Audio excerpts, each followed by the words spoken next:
হাই friends, কি খবৰ আপোনালোকৰ? খবৰ নিশ্চয় ভাল। আজি মই বনাবলৈ গৈ আছোঁ মইনো কেনেকৈ ফুলা ফুলা কোমল লুচি বনাওঁ ভাবিলোঁ আপোনালোককো এবাৰ দেখুৱাওঁ। আপোনালোকে সকলোৱে জানেই, তথাপিতো মইনো কেনেকৈ বনাওঁ আপোনালোকক এবাৰ দেখুৱালোঁ। এয়া চাওক, আটা লৈছোঁ, পৰিমাণ অনুসৰি নিমখ, ৰিফাইন তেল লৈছোঁ।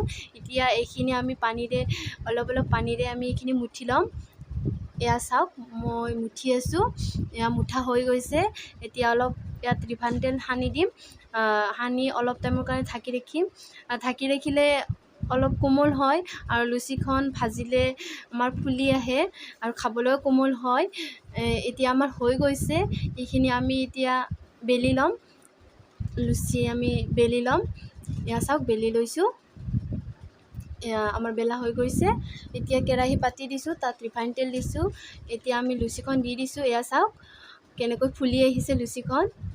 ফ্ৰেণ্ডছ, আপোনালোকেও এনেকৈ ডোটো বনাব। এনেকৈ বনালে আপোনালোকৰো এনেকৈ ফুলি আহিব আৰু খাবলৈও বহুত কোমল হয়। এয়া চাওক ফ্ৰেণ্ডছ, মোৰ ভিডিঅ'টো চাব আপোনালোকে।